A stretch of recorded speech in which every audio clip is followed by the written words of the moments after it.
right, great. Welcome, everyone. Good morning, students, teachers, and parents. Thanks for joining us in celebrating Women's History Month. My name is Liz Dorrance, and I am excited to be your host today for the Women in Sport Career Panel. I work for Group 1001, a name you may recognize some students out there from your Endeavor Career Exploration course.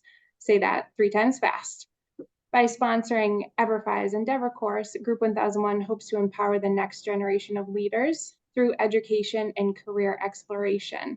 We hope this panel is a unique opportunity for students to explore diverse careers and sports paths and glean insights from these impressive women today.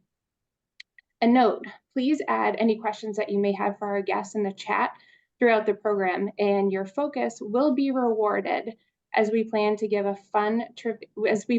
play a fun trivia game for a potential class prize towards the end of our time together. So turn on your listening ears. On that note, let's get to the stars of the show. I'm excited for you to learn from these accomplished professionals who I get the privilege to work with as trusted partners of Gamebridge and Group 1001. They have broken barriers in their field, which is not only a testament to their talent and capabilities, but also a sign of progress towards gender equality in the sports world. Now it's my pleasure to introduce you to today's incredible lineup of speakers. First, we have Sarah Baird, who serves as the Associate Vice President of Partnership and Activation at Pacers Sports and Entertainment. In her role, she manages the Pacers Sports and Entertainment Partnership Activation Team and relationships with corporate partners such as Ascension, St. Vincent, Kroger, Salesforce, and of course, Group 1001. Sarah's team is responsible for fulfilling all contractual partnership assets, including permanent signage, digital signage, social media promotions, player appearances, and hospitality events for the Pacers, Beaver, Pacers Gaming, and select Indiana Mad and partners. So I don't know how she does it. Sarah has been with the Pacers since December of 2001, and prior to her current role, served as Associate Director of Partnership Activation Manager, Partnership Activation Coordinator, and Pacers Foundation Coordinator. If you're a Pacers fan, please give Sarah a wave. Next up, we have Alana Casner. She's the SVP, Business Development and Athlete Relations for Parity. Parity is where brands intersect with women athletes, but it's Alana who makes that connections prosper and grow into something significant. With a keen eye for creative and media-driven storytelling and a lengthy resume of developing and driving content strategy, she definitely guides athletes and brands to amplify their voices while driving the Parity mission to build the future of women's sports opportunities. Previously, Alana was Director of Creative Strategy at the Players Tribune, and she's worked in creative and content strategy at the NBA, the WNBA, Adorama, and Able Cine. She's a longtime advocate for equality for women and the LGBTQ plus community in sports. Her work continues in Parity. Everyone please give Alana a wave.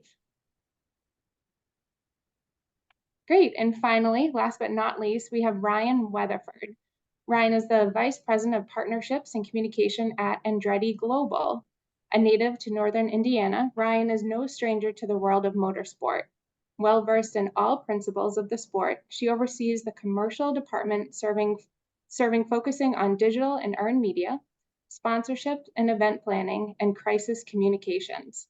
A graduate of Purdue University, Weatherford has been an asset to Andretti Global since 2007.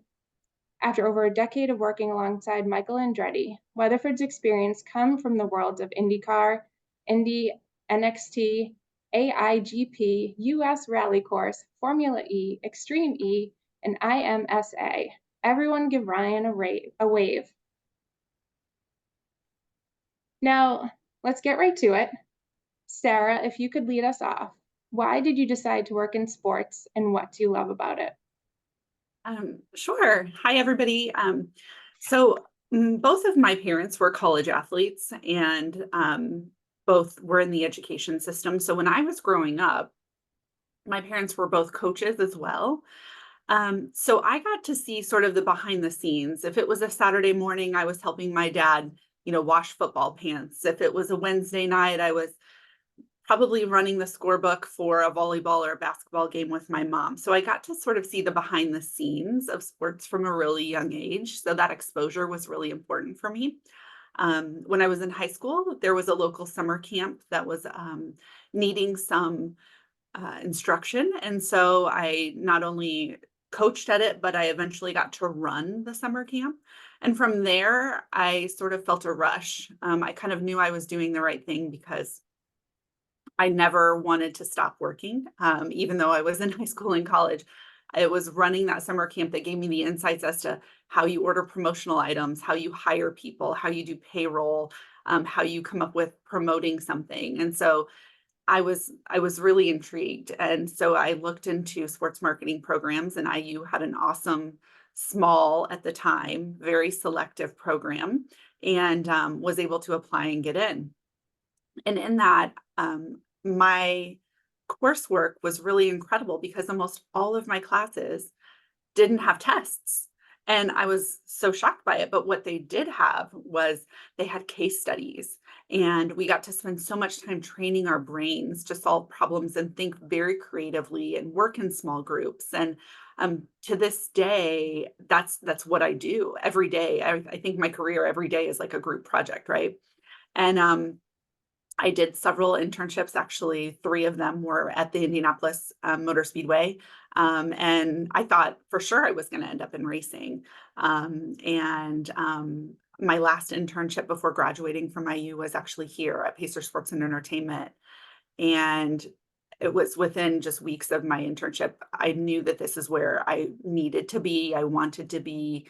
I could see some really cool opportunity for me here. And my role has changed as Liz sort of rattled off some of my titles. I've actually had 9 different roles or promotions in the 22 years of my career, which is interesting. But I love my career and the choices that I've made here because every day is different. I get to learn something new every day. I get new questions asked of me every day. It's almost like solving a mystery every day, which is really, really fun. I work with some really incredible people. And I get to now lead a really talented group of the next generation in sports. And the folks on my team are second to none. So I haven't gotten sick of it yet, and I have more fun than anybody I know. So that's why I do what I do. I think some of the students would be impressed with no tests and having fun every day. So I think Sarah's job sounds amazing. And you mentioned kind of working or interning in motorsports. I think, Ryan, that's a great transition to you to find out kind of why you decided to work in that field. To be candid, I didn't. I didn't ever think that I would end up in sports. It wasn't a goal of mine. When I started high school, I was convinced I was going to be a pediatric surgeon. So I took a lot of biology and a lot of chemistry. There's a lot of tests in those areas. And then by the time I got through high school, I decided that wasn't for me, and I wanted to go into something that was more, well, a little more in the arts, if you will. And I spent my whole college career preparing to be a political speechwriter. So I double majored in political science and in public relations campaigns. I studied a lot of English and creative writing, and that was my plan. And then after I graduated from Purdue, I kind of took a break and was just trying to decide, where to go next, and kind of just fell into the world of sports. I needed a job at the time, and I had a friend of a friend who worked for Andretti for the racing team, and just kind of threw my resume in on a chance of trying something new. And it was about 8 months later, the race team called me for an entirely different job than what I had actually put my resume in for. And I'm here 16 years later. And now I lead all of our partnership activation efforts, all of our communications efforts, and work really closely with our executive team on just kind of the day-to-day plannings and runnings of the race team. So I never set out to be in sports, never would have thought it as a career path, but found myself here, and I love it every day. I love that. I mean, pediatric surgeon, kind of political I science. don't know what I was thinking. I'm sure your ability to learn and transition, and it's probably no surprise that you're in crisis management if you're able to kind of transition between all of those things. So Alana, I don't know where you started, but we would love to hear how you ended up at Parity. Yeah, lifelong athlete. I played basketball and soccer all year round from the age of 4, I think, was when I started. I have an older brother. And so I was the kid being dragged around to every gym where I could only watch. I was too little to play. And then finally I was old enough, and they didn't have leagues for girls in my town when I was growing up. So my first 2 years of playing in like the town basketball league, I played in the boys league. I was the only girl and I played in the boys league. And after 2 years of it, they kicked me out and started a girls league because I was better than most of the boys, and the parents really didn't like it. And so it was really funny that the entire town then built a girls league off of just one girl that wanted to play basketball. So that was really fun. But yeah, anyway, played sports my whole life. In high school, I got really into like photography and video stuff. I started our high school's video yearbooks. Just like when I was a freshman as a thing that I was like excited to try and do. And so I used to like between like classes, and then I would have like practices in the afternoon, but I would like walk around sometimes in the hallways, like with a old school, like camcorder, like making sure I could try to get like some video of everyone in the senior class and all that stuff. And so I went to a small liberal arts school on the West Coast for college where I played basketball and I ran track. They didn't have any big like communications or media programs, but they had like a small media studies program. So I took some classes in that. I majored in environmental studies, which was mostly because I was in Southern California in the early 2000s, and it seemed like the new thing that people were interested in, and it was really fun to learn something new, actually. So I could also potentially like plan a sustainable town. I just have never utilized that skill set ever in my working career. And then after school, I knew I wanted to stay close to basketball. I wasn't ready to like be done. I was obviously not good enough to play professionally. I had a great collegiate career. And so a man in the town that I grew up in, I knew he worked at the NBA. I'm from New Jersey, right outside New York City. And I knew that's where the headquarters of the corporate NBA office were. And I literally, on one break where I was home, opened a phone book, a literal Yellow Pages, and I looked him up and I called him and I just said, "Hi, Mark, this is Alana Casner. One of my friends, like dads, told me you work at the NBA. I want to work there. Like, what do I do? How do I make this happen?" And he was like, "What are you interested in? You know, that could mean 8 million things. There's every possible department you could think of here." And I was like, "I don't know what that means." I was like, "Here's some of the stuff that I'm interested in that I like to do." And he put me in touch with somebody in the HR department, went through a very vigorous interview process and had to like literally take a test about what I knew about basketball, which was the best test I ever took in all of my years of being tested. And yeah, I got a job, and that was 17 years ago. And I've kind of been on this like sports content partnership road ever since. So I spent 5 years there on the original production and programming side of things. So worked on episodic shows for ESPN, 30 for 30 documentaries. And then in the latter part of my time there, it was more focused on like NBA.com, WNBA.com. And this was before there was Instagram. This was before this was literally for the websites for people to go to engage with some of this other content. And a lot of it was who the athletes were off the court, which was really fun for me. And when I started, I remember working on a project we were working on a Celtics project. It was the year that Kevin Garnett, Paul Pierce, and Ray Allen, it was 2008, that 2007, 2008 season, all came to Boston, and we're working on this ESPN show. It's 3 o'clock in the morning. You know, we have to get it in by the next day, like by like 10 a.m. And my boss looks at me, he goes, "Can you go get us all coffee?" There were 45 people there. And I was like, okay. And I had to figure out how to do that. And then on the women's side of things, on the WNBA side of things, I lucked out that there was not that many people interested in working on those projects. And so on one end of the spectrum, I'm just out of college, I'm getting coffee for 45 people on an NBA project, and I'm like second in command on a W project. So going out and like figuring out whose stories we want to tell, like all of that. And so it was just like a really fun 5 years. Fast forward lots of years later, here I am at Parity. I've done agency work, I've done partnership work. I think the thing for me that keeps me involved and excited is like, obviously my passion is women's sports, which is primarily where we focus our efforts at Parity today, but I've worked across all of it. I love working with athletes. I love being around athletes. I love working on teams where people know, if you've been in and around sports in any capacity, everyone has a role. They love their role. They do their role well. It all fits together really nicely. You're kind of all on the same path to success. And that for me has always been like really important in the places that I've ended up and worked. And so yeah, it's been really fun to be a part of Parity for the last 3 years as well, like working to kind of help change the landscape of women's sports. And it seems like working in the NBA and WNBA, while different experiences probably provided different opportunities to learn, getting coffee, Let that's me tell one you, that's skill. stressful. That's harder than any job I ever did. Getting coffee for 45 people, no joke, like probably one of the hardest things I've done in my 17-year career. So Right. I'm sure that transition to being second in command, maybe of 45 people and having to tell them what to do. So I appreciate that perspective. And it seems like, Alana, you have an impressive sports resume. So playing sports, being involved in sports. What about, if there are students on listening in right now that aren't involved in sports, what kind of, you know, advice would you give them to if they're interested in getting started and working in sports, but not necessarily an athlete? yeah, you Anybody definitely want don't to take have that? to, you definitely don't have to be an athlete at all to get involved. That's one path. There's many paths. I think you should figure out the types of things you like to do and the types of things you don't like to do, and sort of see where those opportunities exist in the sports industry and kind of everywhere else. I think there are a lot of athletes that like to continue down that road just because of the community and the like sort of, it's nice to be able to take that thing that you did for fun and turn it into some level of a professional career. But I don't technically even work in sports now, right? Like I work with athletes. And so I think that that's another thing that's probably interesting to think about for some of the high schoolers and middle schoolers that are hearing this. Like there's many ways to get involved with different things. Like Ryan and Sarah most definitely would say they work in sports because they work for sports entities and all of that. But this job and my previous job at the Players Tribune was more athlete adjacent than being directly in sports. And so for me, it can look like a lot of different things. And I think that's the thing you just have to really keep top of mind.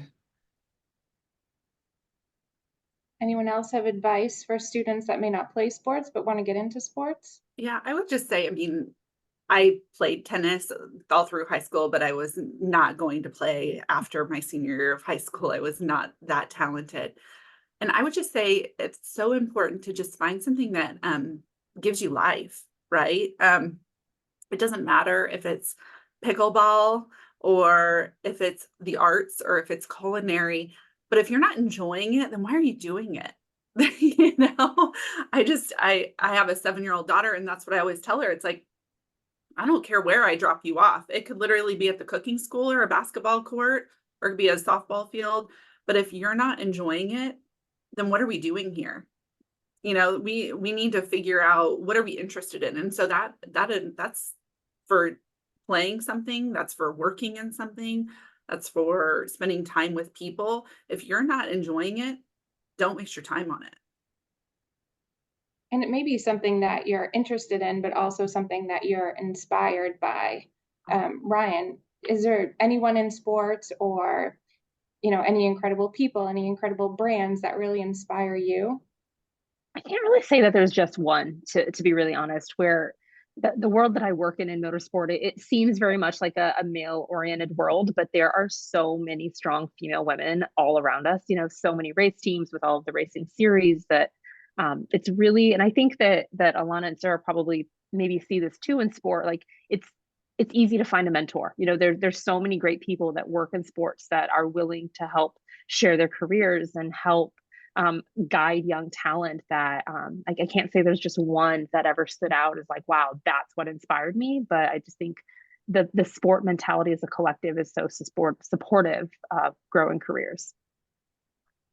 Sarah, what about you? Anyone or any brand that's inspiring you these days? Sure. So I like to take bits and bobs from everybody, right? You know, while my mom was a working mom, she was also a counselor, and I knew that that was not for me. However, I appreciated her involvement in things that were after school hours. I loved that she was a coach. So I took that from her, that it's being involved in things other than your family. And as a working mom, I think that that's really important, is you have to find things for you that's outside of your family, right? To remain who you are as a person. So that kind of keeps me going there.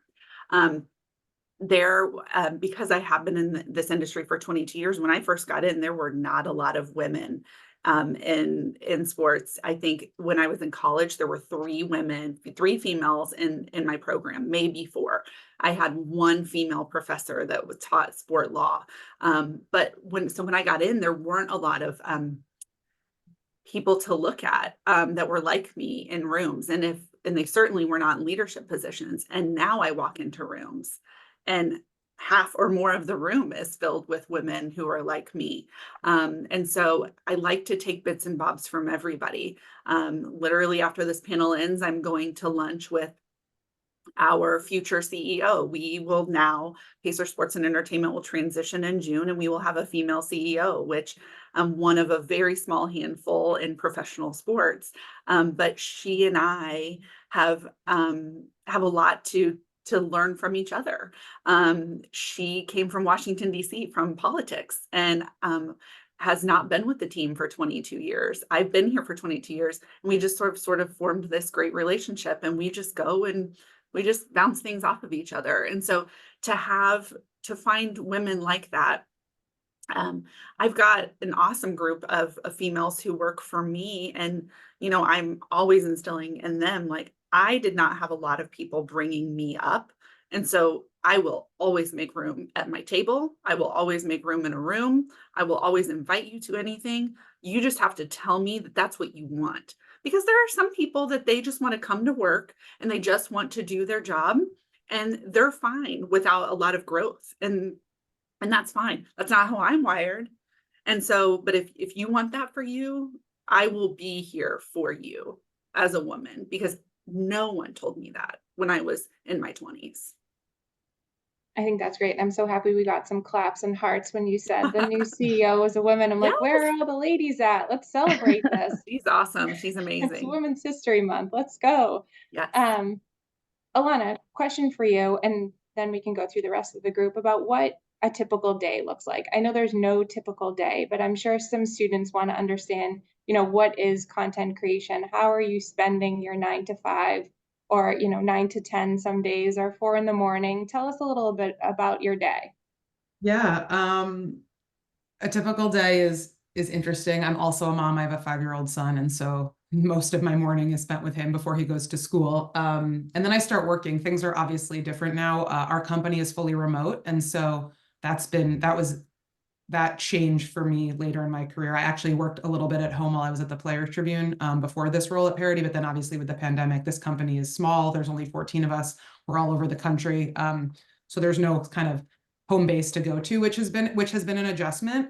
But I would say the majority of my day is spent making sure that all of our largest brand partners are as happy as humanly possible, and also making sure that there's no fire drills to put out on the athlete side of things. So I currently sit in a role now where I manage a team that handles more of the actual content creation and activation ideas and creative work and whatnot.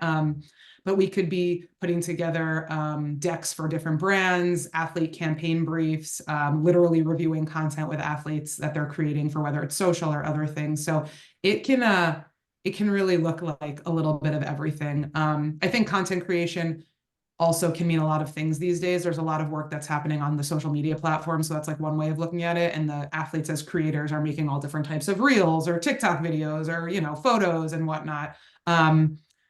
And then there's people that are focused on more longer form content and do like shorter, like episodic miniseries, things of that nature, whether it's for YouTube or other streaming platforms. And then there's an element of it where we're also like sometimes thinking about different ideas related to the athlete stories that we could pitch to like a Netflix or a Hulu or an Amazon Prime, right? For a larger distribution partner where it would be more of like a TV show. So we do a little bit of everything that keeps it exciting, but yeah, it's no day is actually the same. The consistency is I see my son in the morning and I see my son when he comes home from school. That's like, those are the boundaries that keep me sane, I would say.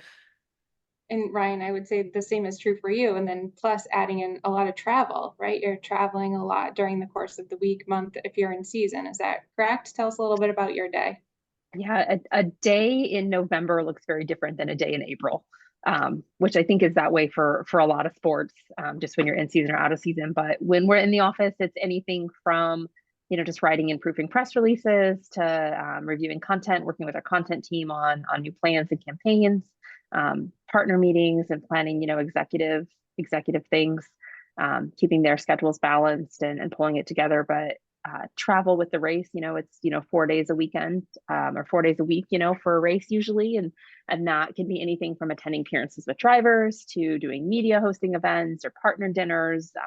Maybe we do a large scale partner party or event that that could be a few hundred people, depending on where we're going. But every day is definitely different. But I usually, by September, I'm ready to just be home and be at my desk. And then by the middle of November, I just get me out of the office. So, ready to be back on the road. And Sarah, it seems like you are in season and then out of season and in season again with the Fever and the Pacers. So tell me a little bit about that. Sure. So the Pacer season, generally, we start really ramping up just before the schedule is released. So I would say that end of July, very beginning of August, we're creating specifications and deadlines for our partners. So they don't know the size of the things that they bought, right? So we have to tell them. We have to tell them, what size is their ad and how can they do something. And so really we hit the ground running with the Pacer season, even though the NBA doesn't start until October. We hit the ground running late July, early August. So I think that's something to really remember as these events and these games don't just happen and you don't just think about them immediately, right? We are truly planning things sometimes for years. For example, the NBA All-Star Game. And I worked on some of the events that I did for that for 7 years. That's a little rare because we had the games that cancel and then reschedule, but I truly worked on something for 7 years until it came to fruition. It's a little rare, but so Pacer season, if I'm not working on things by end of July or August, then I'm behind. That season then tips off in October and we play in regular season until the middle of April. So for those months, we are our work day is kind of dictated by games. So if it's a game day, my day looks very different than if it's a non-game day. If the team's on a long road trip, then, we're definitely in the office more and we're preparing for what's to come. If it's a game day, then we leave our offices and we go to Gainbridge Fieldhouse, in early afternoon to start setting up for the game. And my team truly is, pulling carts, unloading cardboard boxes. If you have ever received a giveaway at a Pacers game or a Fever game, and it had, maybe it was, for example, a scarf or a pair of socks and it had 2 brands on it. My team literally had to unload it out of the boxes and put it out and hand it out. So little things like that. And then once we kind of think if the team's going to make it to playoffs or not, then we have a lot of work to quickly do because playoffs just sort of snap and happen and you just got to think on your feet a lot. And so then you just go as long as you need to go. But at the same time, the WNBA season ramps up usually in February, right around the end of February, we start ramping up for the WNBA season. That season tips off the middle of May. And this year, because it's an Olympic year, a lot of our WNBA athletes will take a pause. They will go to Paris for about 3+ weeks, and they will play for our country or their home countries. And then, so that means we have to pause our season because we lose a lot of our athletes. So then we're going to pick back up and we're going to play again until the middle-ish end of September. And again, if we're in the playoffs, we will continue along. And if you've noticed, I'm already in September. I'm supposed to be really deep into planning the Pacer season. So now you've probably picked up that at this point, I'm working on 2 teams at the same time for several months of my year. And so that can get a little hairy and a little confusing. But luckily, we are very organized over here, and you have to be in this sort of role. And we keep things, pretty straight. But you do have to have some decisions that you have to make about, okay, what am I going to focus on right now? What is my A priority? And while this item may seem more fun and more cool, you have to sort of decide what's necessary. So you have to put those thoughts and feelings aside sometimes. And then, yes, we do have Pacers Gaming, which is the NBA 2K team. So literally people playing NBA 2K video games against each other. And so if you ever watch those on Twitch or on YouTube, you will see signage in there. So we are managing the signage inside of a video game, which honestly 22 years ago is something I never would have even thought of. As a kid playing Super Mario on a Nintendo system. And then we also have our G League team. The G League is the developmental team for the NBA. And they are right now playing their games also inside Gainbridge Fieldhouse. So there are some days that we have a G League game at noon or 1, and then a Pacers game at 7 p.m. And then we're flipping our building. And so we're having some double headers. And we have to make every team and every fan feel important. And so it's an interesting cycle.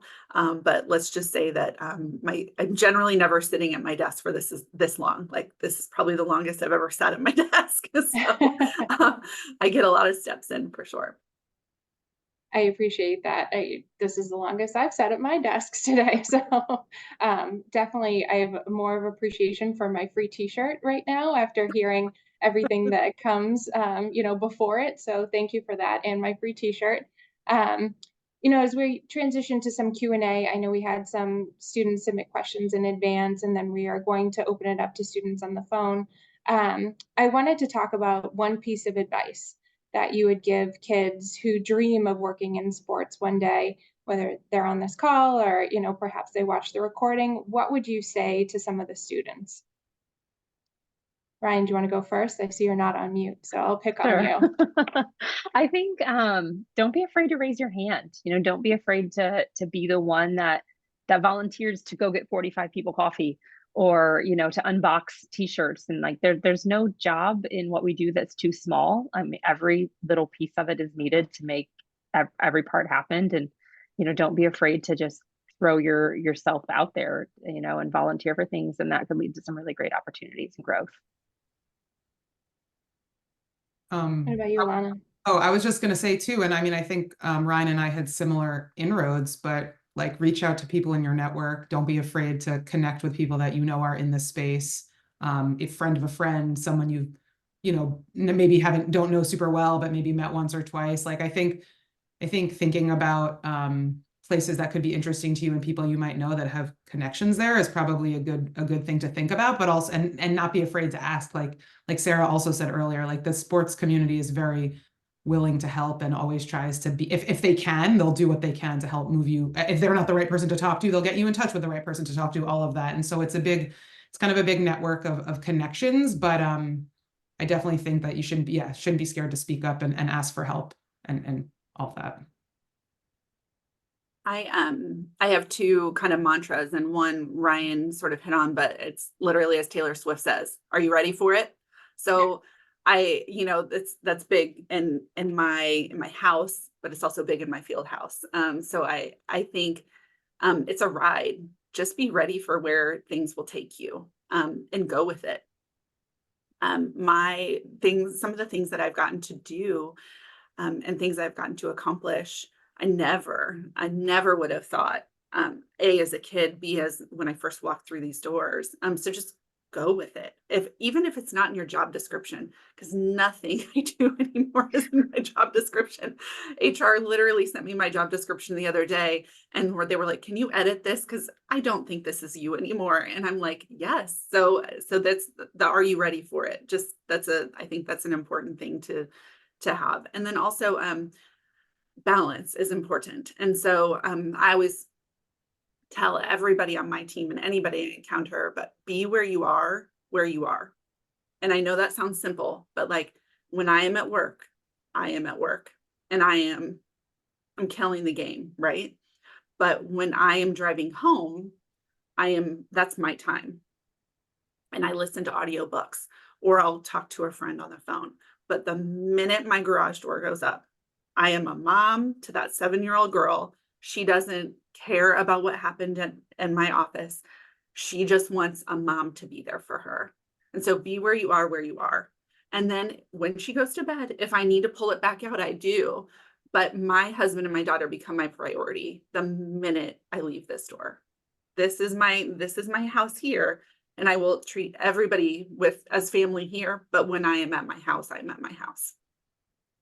I think that's great. I think what I've heard from all of your stories and also your advice is kind of this undercurrent of courage right? So the courage to be adaptable, the courage to raise your hand for different types of work, and the courage to reach out, to open a phone book. I don't know if those exist anymore, but cold call someone, ask for a job.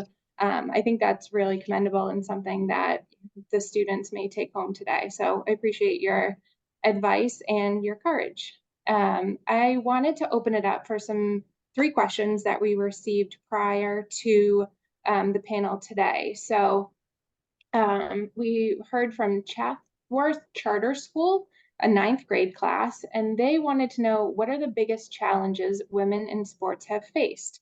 So I think that's a broad question. Perhaps you could answer it from your point of view, maybe a challenge that you've had within your capacity at work. I can go first. I think that as a woman, we always feel like we have to prove something. As young girls, I think I've noticed this with my daughter as well. But even once you've proved yourself, then it's like you have to prove then that you're capable for leadership roles. So you never stop proving yourself. And I think that that's different for females than males, perhaps. I don't know where that came from. It's that that mental drain and that mental strain of, did they notice me? Did I exceed their expectations? Did they like me? And so I think that that's going to be a tough battle to kind of take on every day. And it has been a tough battle to take on every day. And I don't know how to solve it, but I think that it's still a challenge. It's not past tense, right? But I just think being aware and maybe coming up with healthier ways so I think that's probably. I think that's great. Ryann? I agree. I'm going to piggyback on that. I read an interesting stat the other day that women are, whatever percentage, I don't remember the exact percentage now, but women are X amount less likely to apply for a position if they don't meet every single criteria in the job description or every single thing listed. Most women won't put themselves forward for it.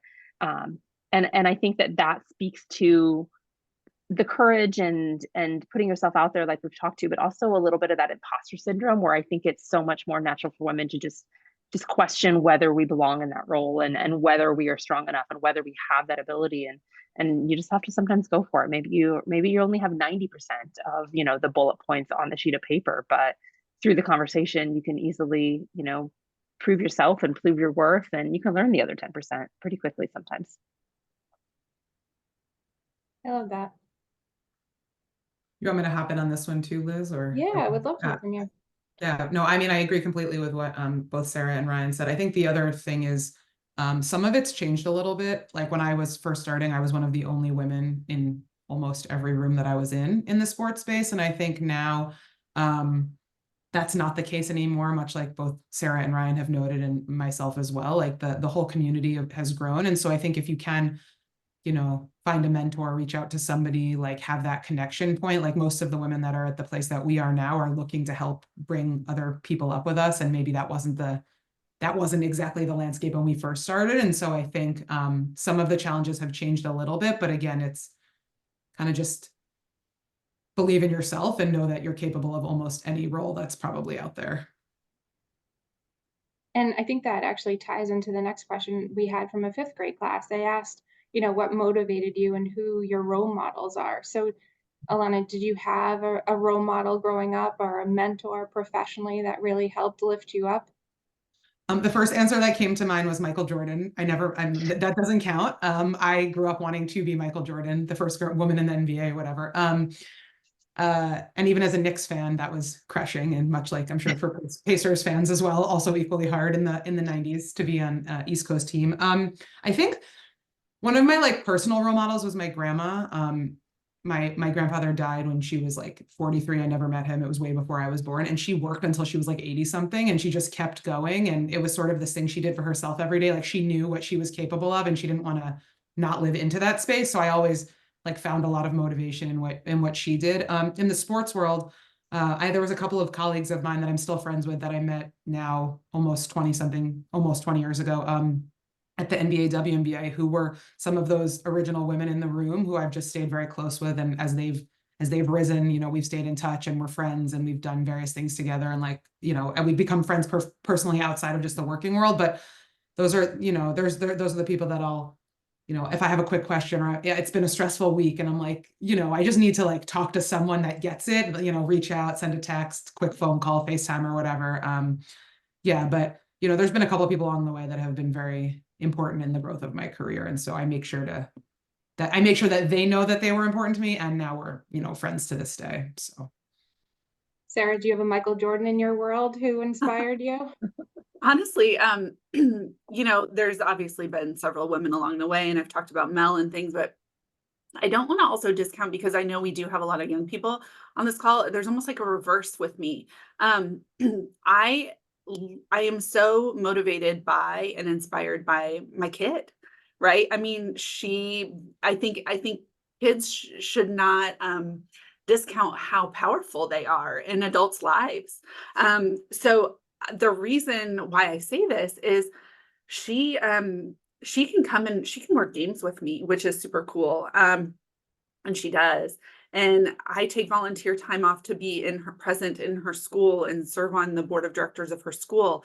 And I'm sure, I want to make sure that she realizes that she's a priority for me, but that she kind of keeps me going in my career, right? Because I want to see girls like her take my role, take it. I always tell people my role is here for the taking. I want everybody to come out. I want people to take this, right? And so I would reverse it and say that we can find inspiration anywhere. It doesn't matter the age. What about you, Ryan? Hey, my big brother has always been kind of a role model to me. We're only 2 years apart, so we kind of went through high school together. We both went to Purdue, so we were at college together, and just able to stay really close and kind of learn from each other. I think it's always, I think, kind of assumed too that as a female in sports that our role model must be another female. But I think it's important that there are a lot of men around us that are really supportive. And for me, my big brother was one of those role models. I always wanted a big brother, and now I know I really missed out. I want to get to one question. We had somebody from, I think it was East Amwell Township School. We can do a quick rapid fire. What is your favorite sport and why? I can go. Mine's actually pickleball. And I know that that's the popular answer right now, but honestly, I've been playing pickleball for years and years and years. But I don't know. It's the tennis player in me, probably. I think to play, probably softball. I played all through high school, and still really enjoy a good time on the field. Play basketball, watch tennis. Huge Serena and Venus fan. So always paid a lot of attention to tennis watching, but hoops for sure. And now Coco's coming up the field. It's great. Very exciting to watch. Well, thank you. And thank you for the students who wrote in advance and also during the panel with their questions. Now it's time for some fun trivia. So I hope everyone was focused and are ready to potentially win a prize for their class. So we will cover some topics you've been learning during today's session. So first question, which university did Ryan graduate from?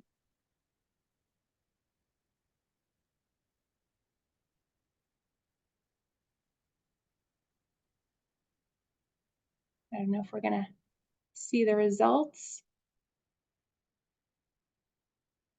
The answer was Purdue. Second question.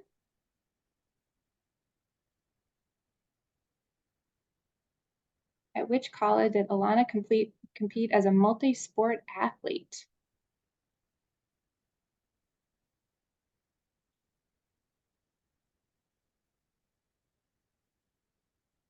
I'm disappointed I can't vote. The answer was C there. Okay, number 3. Sarah oversees the corporate partnership activation team for several teams under the Pacers, which is not mentioned as part of her responsibility.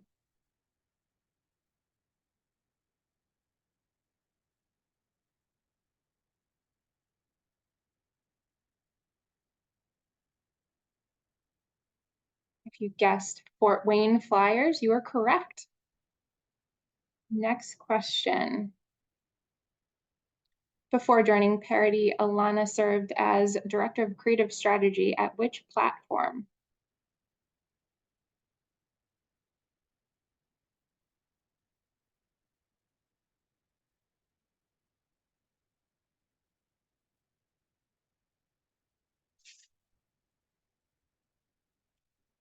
You guessed the Players Tribune. You were correct. We're at number 5, about halfway through. I hope everyone's doing well. How long has Sarah worked for Pacer Sport and Entertainment?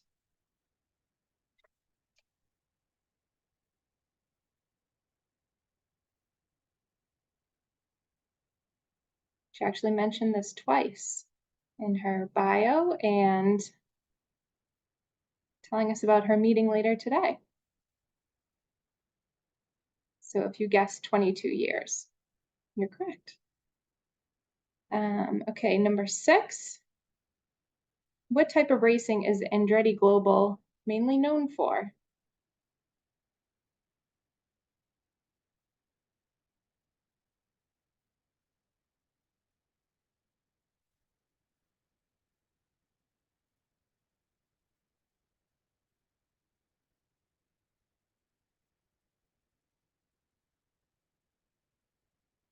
The correct answer was IndyCar, which just kicked off the season a couple weeks ago. Number 7. Which initiative would you want developed by Parity to further support women in sports?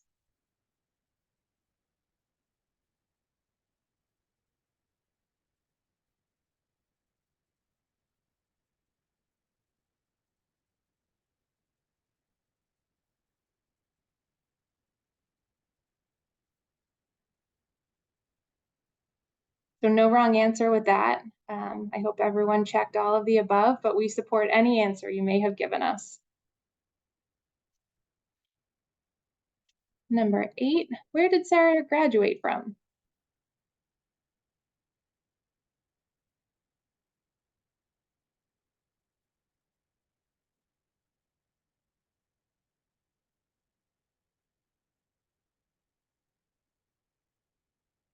Indiana University with a great sports marketing program, correct? Hopefully we have some local students. They'll show some interest in that after this panel.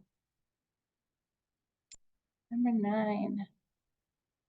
Besides basketball, what other sport did Alana compete in? We talked about her impressive sports resume.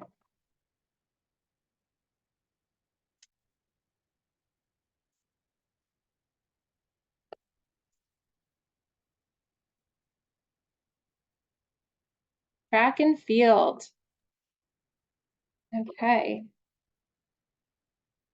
Coming up next, we have Andretti Global. It's involved in eco-friendly racing through which series?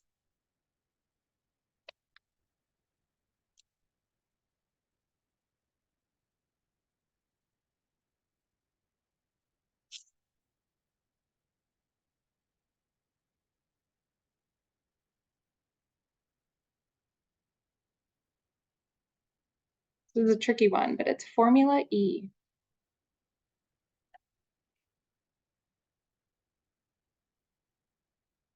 Here's a poll question because we want to hear from you. So which area of sports would you like to learn more about?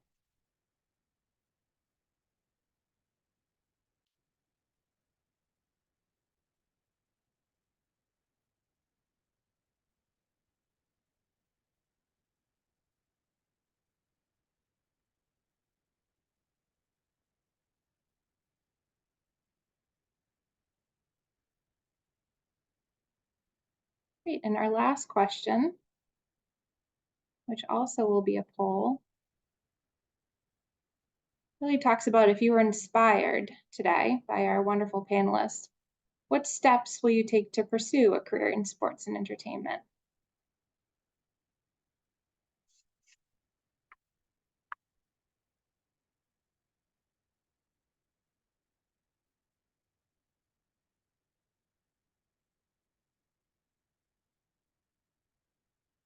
Well, great. That is the end of our poll, our trivia game. I hope everyone did well. I'm not sure what prize you will win or how we will let you know, but I'm sure EVERFI will figure that out. Thank you for participating. And I wanted to say a huge thank you to our remarkable panelists today. If you please give them a round of applause from home. And a double thank you to the parents, the teachers for being part of our Women in Sports panel discussion today. Thank you for the wonderful questions. We hoped you learned valuable lessons. I know I took home believing in myself, finding your Michael Jordan, and having courage. So I just wanted to thank everyone, and make sure you post on social media so we can see you celebrate your dreams and aspirations. So have a wonderful rest of your day.